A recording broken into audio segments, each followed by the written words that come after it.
I was doing a newsletter last week, last Friday, and it was actually 24 years since I started my Java Specialist newsletter, so that's quite a long time. And I just realized today that I was in my 20s when I started. So to my 53rd birthday, so subtract 24 years, I was 28 when I started it. 28, almost 29. So I've basically done my newsletter from my 20s to my 30s to my 40s and to my 50s. It just carries on and on. It's like way, way, way too long. I'm still enjoying it. I'm still really enjoying looking for little surprises. And the one surprise that I found, I was teaching a live course on virtual threads, and one of the experiments I have, what I did was I hacked into the virtual thread, and I found a way to figure out what the state is of the virtual thread. Now that's normally hidden from us, so I had to do some deep reflection to get that information. And I got that information, and then what I did was I would print out what the status were in, and of course it's changed in Java 24. I hope you know that by now. You should know that by now. Everything's changed in Java 24, release 24. And so I was playing around with that, and one of the threads that's running was doing Thread.yield, and I noticed that the one thread which was doing Thread.yield seemed to show up on a lot of, in fact, all the carrier threads, and seemed to increase the CPU of each of the carrier threads by more than I thought it should have. So if I've got 12 carrier threads and I've got one thread which is yielding, it's going to be jumping from a carrier thread to carrier thread. So if I've got, say, 10 active carrier threads and one virtual thread that's yielding, I would expect it to increase the CPU of each one by about 10%, maybe 12%, 13%. But I noticed that it was substantially more than that. It was like way more than that. And so I was quite surprised by that. And so somebody asked a question. I did a recording of my Mastering Virtual Threads course. It's available on my Teachable platform. I'll give you a link to it in a moment. But on that, I noticed that somebody asked a question, and so I responded with a sort of a code answer. So basically, I just did a recording of the answer, and I realized just how bad it actually is. So here's a little example for an infinite loop demo. This is an infinite loop, and the infinite loop basically is a bit more interesting than just while true. I'm going to go from 0 up to max value plus equals 2.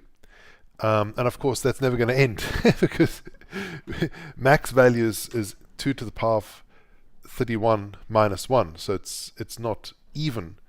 And so once we get to that, we're going to go to plus 2, and we're going to go to negative numbers.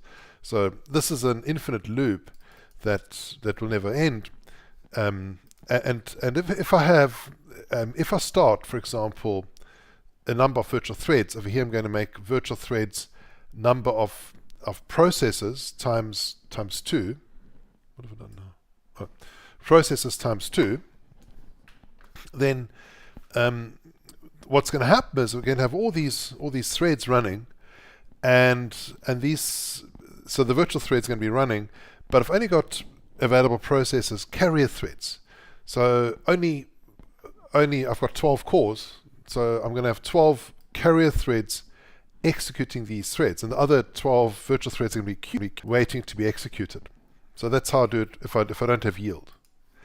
And so what I do is I'm going to submit these 24 virtual threads, start them all, and then I'm going to print out done submitting tasks and join. And of course, this we're not going to see ever, because it's going to be queued as well, waiting for available carrier threads which never become available. So if I run the code, you'll see the following. You'll see, well, nothing. It'll just be running, and you won't see any output. And if you do a thread dump, you'll see that first of all, in IntelliJ, I don't know if this is deliberate or not, but if I do thread dump, it doesn't show me the carrier threads on the left-hand side.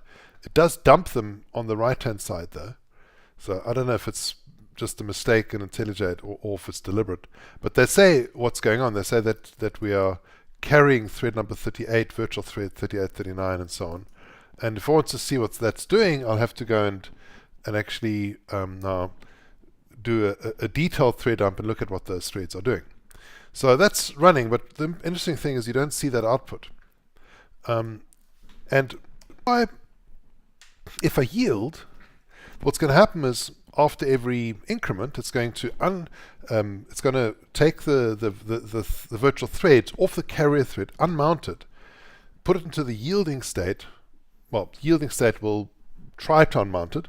If it's successful, it'll go into the yielded state, and then eventually go back into the running state. So it's just going to be cycling round and round for a very, very long time until eventually it comes out.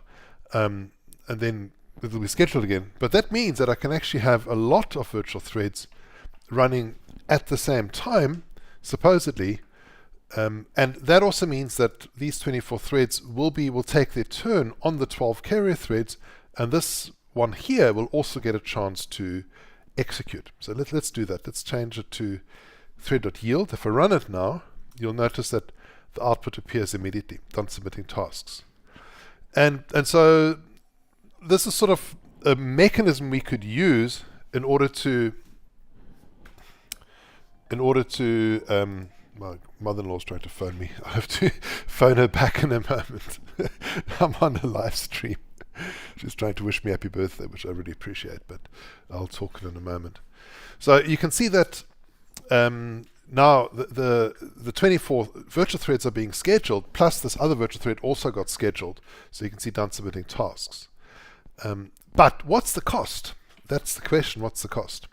And so in my newsletter, which I've got a link to that, if you go to my website, javaspecialists.eu, you'll see it there as well. So it's the latest newsletter, javaspecialists.eu. You go there, and the top newsletter here, please don't yield a lot. Oh, she's really trying to phone. Oh no, it's somebody else trying to phone. Nobody's all trying to phone me now. I'm on a live stream. Leave me alone just for a few minutes, please, everybody. All right, so that's the top newsletter over here. Please don't yield a lot, the latest newsletter. And on that, you'll notice I've got this one experiment. It's fairly involved, a test bench. What this does, just a quick executive summary, it starts a number of threads. These threads are either yielding or not yielding. It's either platform threads or virtual threads. And so depending on the number, we get different results. And so, for example, if you've got a single platform thread yielding, and you run that, we used to be able to turn off yielding support for platform threads. That's been taken away in Java 24. We don't have that anymore. But we used to have that. But if you run this, it got to about 73 million numbers that it searched through. So that's how that's sort of the amount of work it did. If it was with no yielding, it got to 9.4 billion. So it's like a really big difference, like 100 times, 120 times more with yielding off. And with virtual threads with no yielding, it was roughly the same as platform not yielding, 9.4 billion. And virtual thread yielding only got to 8 million. So 8 million versus this one is 74 million. So that's pretty terrible. And if you have a lot of virtual threads, it actually doesn't make a big difference. You still use up a lot of resources with this. And so hopefully you're not yielding in your code. If you are yielding, things have just maybe have gone from bad to even worse. Because in the past you could turn off the yielding. And I don't think that yield is used anywhere within the Java util library, Java util concurrent library. I'm pretty sure not. I would be willing to place a fairly large bet that it's not used in the Java util concurrent library. A sizable bet. In fact, I don't know if it's used anywhere within the JDK as such. But people might have used it in order to try and solve a problem that they might have encountered. So let's just see where this is used. Find usages. It's obviously used in my code because I'm trying it out. But if I do a search, let's see, yield is being called.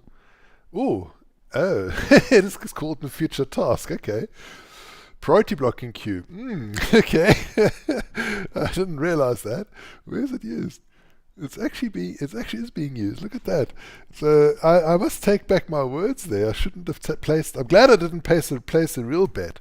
I would have placed a bet that is not used. Wow. Now I'm blown away. So you can see it here in virtual thread. Virtual thread uses it, but okay, I'm going to ignore that one. Concurrent hash map uses it. Future task uses it. Priority blocking queue. So it is used a bit. Hopefully not very often. But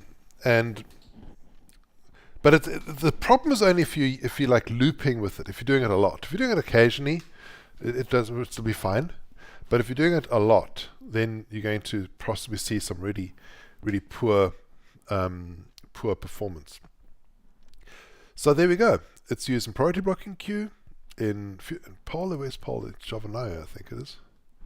This Polar is in Java. It's a Nio. Yeah, it's Nio. I thought so. So it is used in at least 3 classes in Java concurrent.